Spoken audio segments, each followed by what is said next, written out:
To our channel English Solution में आप सभी का स्वागत है। लास्ट टाइम पे जो हम लोगों ने प्रेपोजिशन के फ्रेजेस पढ़े थे, prepositional phrases, they were very important, और उसी को सीरीज को कंटिन्यूअस करते हुए वी हैव सम वर्ड्स मोर। चलिए स्टार्ट करते हैं।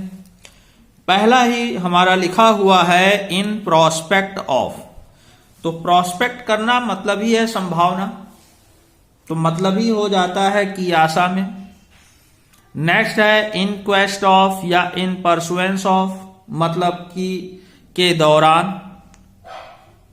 परसू करना मतलब ही होता है किसी चीज का अनुसरण करना।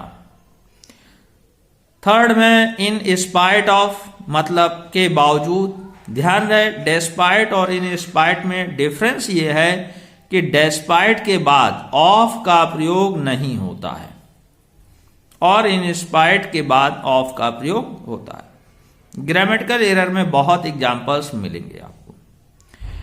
फिर फोर्थ वन में है इन व्यू ऑफ या विद एन आई टू, मतलब ध्यान में रखते हुए। कंसीडर करना मतलब ये होता है ध्यान देना।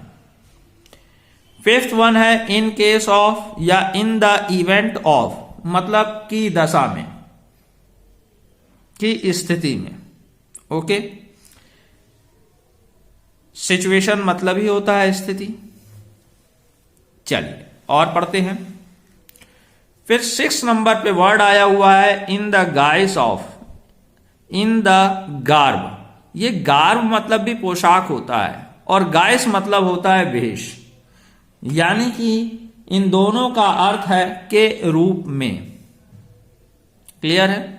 वो साधु के भेष में आया तो यहां in the guise of a या इन द गार्ब ऑफ अ।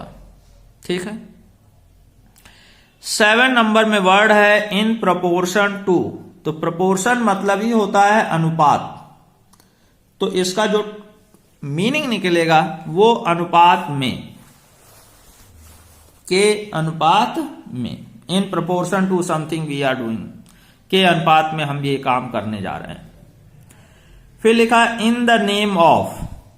हिंदी में हम लोग बोलते हैं ना के नाम पर, तो यहां पर के लिए ऑन नहीं लगाना है, हमें लगाना है इन प्रेपोजिशन में। ओके, तो ये हमारा in the name of country, देश के नाम पर, in the name of religion, धर्म के नाम पर। इस तरह से एग्जाम्पल्स मिलते हैं आपको। फिर हम आगे पढ़ते हैं। तो लिखा हुआ है इन द रियर ऑफ। तो इन द रियर ऑफ मतलब ही होता है के पीछे, यानी बिहाइंड। और ये रियर मतलब ही होता है बैक। रियर गेट होता है, रियर लेग्स होते हैं, तो मतलब पिछले पैर, पिछले गेट। ठीक है। 10th में है आपका in addition to. In addition to मतलब है के अतिरिक्त, यानी बिसाइड्स। ध्यान रहे बिसाइड जब लिखा हो BESIDE, तो बिसाइड जो होता है वो बगल को शो करता है, by the side of something. लेकिन जब बिसाइड्स बोलते हैं तो उसका अर्थ होता है अतिरिक्त या अलावा। ओके, चलिए आगे पढ़ते हैं। लिखा हुआ है इन कंपैरिजन टू। तो इन कंपैरिजन टू मतलब ही हो गया कंपेयरिंग, यानी की तुलना में। किसी की तुलना में किसी को कैसे डील किया जाता है, तो in comparison to that one we are dealing this in this way. इस तरह के एग्जाम्पल आते हैं। ओके, क्लियर है? चलिए ध्यान रहे ये जो पॉज होता है वो आपको मीनिंग लिखने के लिए दिया जाता है, क्योंकि आप देखें इस वर्ड को और इसके मीनिंग जो है हमारे साथ आप नोट करते जाइए। और ये जो नोट करके आप अपनी बुकलेट तैयार कर रहे हैं, अपने नोट्स तैयार कर रहे हैं, अपनी कॉपी तैयार कर रहे हैं, यही आपकी नॉलेज को बढ़ाएंगे और आपको एग्जामिनेशन पे बेटर मार्क्स दिलाएंगे। So we are doing so. Clear है? चलिए 12th नंबर पे वर्ड लिखा है इन यूनिजन विथ या इन कॉमन विथ या इन कॉल्यूजन। ध्यान रहे कोलाइड वर्ड अगर आपका लिखे हो COLLID, तो वो टकराना होता है। लेकिन जब हम कोल्यूड लिखा होता है COLLUDE, तो वो होता है किसी के साथ जुड़ना, संगठित होना। तो ये जो मीनिंग निकलता है वो निकलता है की तरह या के साथ, के अनुपात, के अनुसार कार्य करते हुए।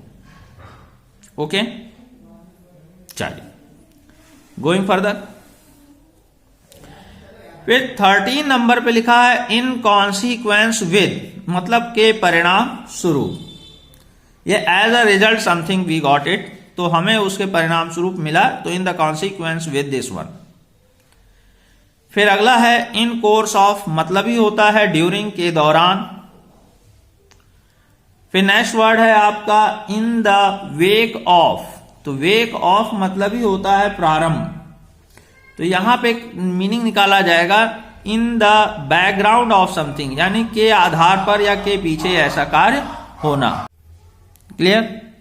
फिर लिखा है इन टच विद, तो इन टच विद मतलब ही हो गया किसी के संपर्क में रहते हुए, यानी कि उससे पूरी जानकारी करते हुए। हैविंग क्लोज कम्युनिकेशन विद, यानी उसकी पूरी जानकारी में। फिर अगला वर्ड है इन अ बिड टू, मतलब ही होता है इन अ बिड टू, मतलब के प्रयास में, और ये बिड मतलब होता है आदेश। ठीक है। फिर 18 नंबर पे जो एग्जाम्पल है इन द थिक ऑफ, मतलब घिरा हुआ या पूरी तरह से उसमें सम्मिलित। ओके। हाँ, एक और एग्जाम्पल याद आया, थिक स्किन और थिन स्किन। यदि कोई व्यक्ति किसी बातों से प्रभावित हो जाता है तो he is a thick skin, sorry thin skin यानी पतला है मैन है। और अगर बातों से प्रभावित ना होने वाला व्यक्ति है, उस पर कोई फर्क नहीं पड़ता है, तो he is a thick skin man.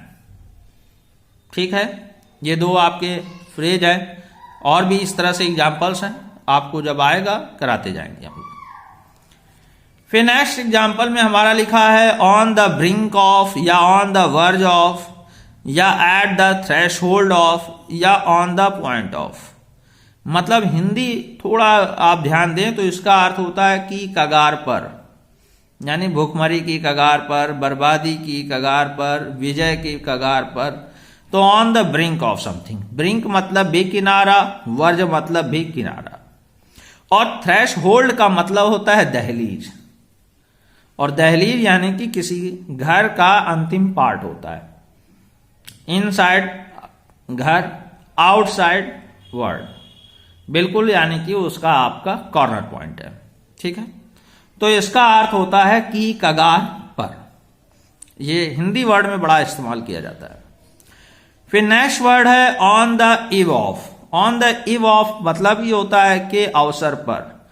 On the eve of independence day, या on the eve of happy new year, या on the eve of anniversary, on the eve of birthday. तो इन सभी का मतलब ही होता है के अवसर पर। ओके। फिर नेक्स्ट एग्जाम्पल लिया है ऑन द प्रीटेक्स्ट। प्रीटेक्स्ट मतलब ही होता है झूठा बहाना करना। तो इसका जो मीन निकाला जाएगा वो सिंपल है कि ऑन द प्रीटेक्स्ट ऑफ मतलब ही हो गया के बहाने, we are going to do this और दैट। ओके। फिर हम देखें तो 22 में लिखा है ऑन द ग्राउंड ऑफ, मतलब या on the square of, sorry score of. तो ऑन द स्कोर ऑफ का मतलब है ऑन द बेस ऑफ, यानी कि किसी के आधार पर। फिर है on behalf of, on part of मतलब यह है किसी की तरफ से। माई पार्ट मेरी तरफ से, योर पार्ट तुम्हारी तरफ से, on behalf of somebody else किसी और की तरफ से। तो ये हमारे एग्जाम्पल आते हैं। फिर है टू द ट्यून ऑफ, मतलब यह है कुल मिलाकर के, यानी के दाम पर। फिर नेक्स्ट है टू द एक्सक्लूजन ऑफ मतलब उस चीज को छोड़ते हुए, नॉन इंक्लूडिंग या नॉट कंसिडरिंग, उसको ध्यान नहीं दिया जा रहा, उसको छोड़ दिया जा रहा है, एक्सक्लूड कर दिया जा रहा है। ओके। फिर 26 में आता है विद अ व्यू टू या फॉर द पर्पस ऑफ। तो with a view to for the purpose of मतलब ही होता है के उद्देश्य से, यानी के लिए। हम यहां स्टडी के लिए आए हैं, तो we have come here with a view to studying, यानी इसके बाद जीरन का प्रयोग किया जाता है, ये जानकारी होनी चाहिए। जीरन के यूजेस में कहां पे टू के आफ्टर आईएनजी का यूज किया जाता है, ये बहुत इंपॉर्टेंट है और अक्सर इसे एग्जामिनेशन पूछे जाते हैं। पैसेज ऑलरेडी लिखा होता है, आपकी जानकारी में होना चाहिए। वी विल टू रीच, उसको भी हम अपनी क्लास में बताएंगे। चलिए, फिर नेक्स्ट लिखा है विद एन आई ऑन, मतलब उस चीज पर ध्यान निगाह रखते हुए, थिंकिंग ऑफ, एमिंग एट, उसको देखते हुए कि हाँ इसको हमने ध्यान दिया है। एग्जामिनेशन में सक्सेस को ध्यान देते हुए हम सारे एग्जाम्पल्स ले रहे हैं। तो with an eye on examination purpose we are preparing all the topics. Okay.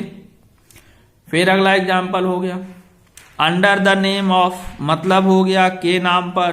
तो यूजिंग द नेम ऑफ यानी using the authority of something, किसी के नाम लेते हुए कोई कार्यक्रम करना या कार्य करना। तो ऐसे एग्जाम्पल्स में हम लोग under the name of something का यूज करते हैं। क्लियर है? चलिए, आज के लिए इतना ही। Thank you very much.